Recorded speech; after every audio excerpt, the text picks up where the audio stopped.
Assalamualaikum warahmatullahi wabarakatuh. Jumpa lagi dengan channel Black Builder ID, channel referensi untuk ayo kita kerjakan sendiri. Baik, pada video kali ini itu saya mau mereview gerinda dari Bosch. Ini untuk gerinda Angel Grinder ya, dia GWS 060 ya. Dan ini tuh sangat banyak manfaatnya ya, baik untuk bengkel, untuk rumahan, dan untuk proyek juga bisa ya. Ya, baik. Namun sebelum kita mulai, jangan lupa subrek karena subrek itu gratis ya. Baik, mari kita eksekusi. Untuk bagian-bagiannya, yang pertama adalah switch off-nya. Jadi ini untuk mematikan dan menyalakan. Saya suka bentuknya karena ada pengamannya ya. Dan ini tuh lebih safety kalau menurut saya daripada toggle yang ada di belakang gerinda. Biasanya ada tuh gerinda-gerinda seperti itu. Kemudian ini adalah lock untuk apabila kita ingin memasang mata gerinda. Kemudian untuk headnya bahannya bagus dan covernya. Kemudian ini colletnya, dan colletnya juga bahannya bagus ya, material bagus. Kemudian untuk kabelnya ini sekitar 2 meter panjangnya. Dan bodinya ini kalau tidak salah ABS ya, kalau tidak salah ya itu. Namun sayangnya tidak, untuk gripnya dia tidak ada karetnya ya. Coba kalau ada karet mungkin akan lebih nyaman lagi pakainya. Kemudian untuk bagian belakangnya ini adalah kayak ventilasi. Dan ada juga nih yang toggle yang kayak punya gerinda lain. Menurut saya itu kurang ya, lebih bagus switch off-nya gerinda Bosch ini. Dan ini tempat untuk memasang covernya. Jadi covernya sangat bagus ya karena ada gerigi-geriginya ya. Jadi sangat aman. Jadi walaupun baut sudah kita kencangkan, tetap bisa bertahan di tempatnya untuk covernya.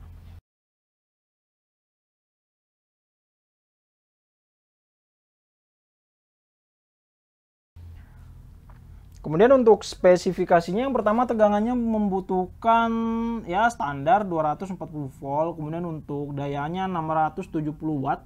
Kemudian untuk RPM-nya itu 13.000 RPM per menit ya. Dan ini itu dia sudah double insulation. Jadi artinya tidak memerlukan ground ya, sehingga lebih aman. Jadi untuk kebocoran listrik itu mungkin akan terminimalisasi dengan adanya fitur insulation ini. Dan selanjutnya untuk beratnya itu sekitar 1,8 kilo untuk beratnya ya. Lumayan berat sih kalau menurut saya sih. Kemudian untuk cara memasang dan melepas mata gerinda itu sama saja dengan gerinda-gerinda lain.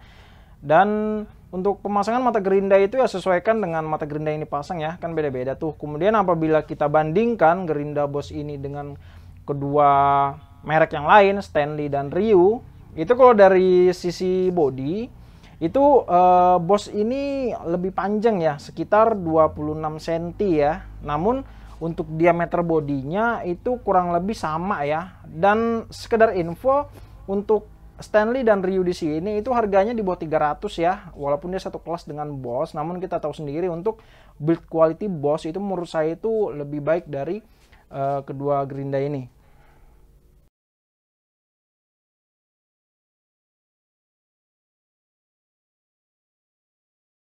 Dan untuk harganya, teman-teman dapat cari di Tokopedia ya. Seperti yang kita lihat ini, dia harganya itu udah sekitar 320-an lah, 300-an lah ya.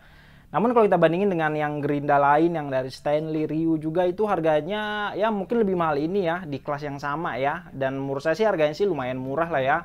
Dan ya bisalah digunakan untuk rumahan juga. Setelah ini, saya akan melakukan pengetesan variabel aktualnya. Yang pertama itu RPM aktual, kemudian konsumsi daya listrik aktual, kemudian tingkat kebisingannya seperti apa. Setelah itu kita akan mengetes gerinda ini untuk memotong besi. Oke, mari kita eksekusi. Dan untuk kebisingan suara, di sini gerinda Bosch itu rata-rata dia 70-an ya. 70-an desibel. Jadi jangan lupa tetap menggunakan pelindung telinga selama menggunakan gerinda ini.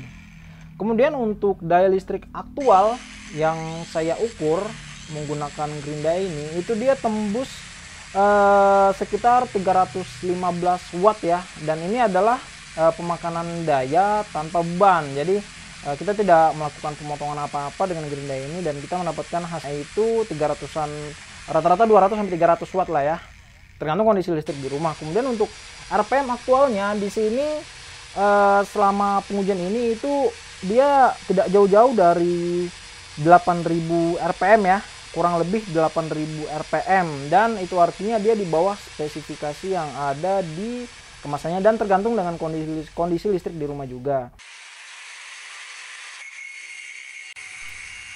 Dan untuk tes pemotongan besi, di sini kita mengukur kebisingan dan daya konsumsi listriknya. Jadi untuk kebisingan ini dia tembus sampai 80 desibel ya. Jadi itu artinya kita sebaiknya menggunakan pelindung telinga selama penggunaan mesin gerinda ini. Kemudian untuk daya listriknya itu di sini dia tembus 370 watt ya. Jadi daya listriknya lebih besar saat melakukan pemotongan dengan beban dibandingkan dengan tanpa beban. Ya, itu adalah sekian hasil percobaan kita ya. Dan kesimpulannya adalah untuk kelebihan. Yang pertama, suaranya menurut saya sangat halus ya, namun tetap jangan lupa menggunakan pelindung telinga. Dan yang kedua, untuk build quality-nya atau bahan pembangun alat ini itu menurut saya itu bahan-bahan yang bagus. Contoh seperti bodinya dari ABS ini sangat bagus. Kemudian untuk headnya ini dia aluminium, ini kualitas aluminium bagus. Kemudian untuk colletnya juga bagus. Terus untuk penahan covernya juga bagus ya. Dan covernya juga bagus nih, ada kayak penahannya gitu, kayak ada yang timbul gini. Itu mencegah agar covernya itu tidak geser kemana-mana. Kemudian untuk colletnya pun lumayan ya, berat ya. Untuk yang ini itu lumayan berat. Setelah itu untuk switch off-nya juga menurut saya ini lebih safety ya, lebih safety. Dan untuk tingkat panasnya tadi setelah saya coba dengan pemotongan besi selama kurang dari 1 menit, itu dia tidak cepat panas ya. Itu yang saya rasakan untuk kelebihannya. Kemudian untuk kekurangannya, sayangnya saat kita membeli alat ini itu kita tidak mendapatkan side handle, jadi pegangan samping itu. Jadi itu kita beli terpisah. Kemudian itu untuk ukuran bodinya ya, ini masih standar menurut saya nih. Jadi untuk tangan yang kecil yang seperti saya ini tidak full menggenggam ya. Dia kurang lebih sama lah kayak merek lain misalnya seperti ini. Itu untuk cara megangnya. Kemudian untuk di kelasnya, untuk daya listriknya ini termasuk yang besar. Karena kan yang untuk di kelasnya itu dia rata-rata yang saya lihat itu 580 watt ya. Sedangkan untuk ini itu 670-an watt. Untuk yang di spesifikasinya ya, namun tadi di aktualnya kan sudah kita coba tuh ya. Ya jadi itulah tadi kesimpulan ya. Semuanya kembali ke teman masing-masing ya. Apakah alat ini itu layak dibeli atau tidak? Apakah worth it dibeli atau tidak? Ya pada intinya bisa digunakan di produksi untuk penggunaan rumahan. Dan bahkan proyek pun ini sangat mumpuni ya untuk gerinda Bosch profesional ini ya. Oke baik. Terima kasih telah menonton video saya dan jangan lupa subrek karena subrek itu gratis, dan infokan ke teman kalian agar tidak ketinggalan dengan video dari Black Builder ID selanjutnya. Baik, terima kasih dan sampai jumpa.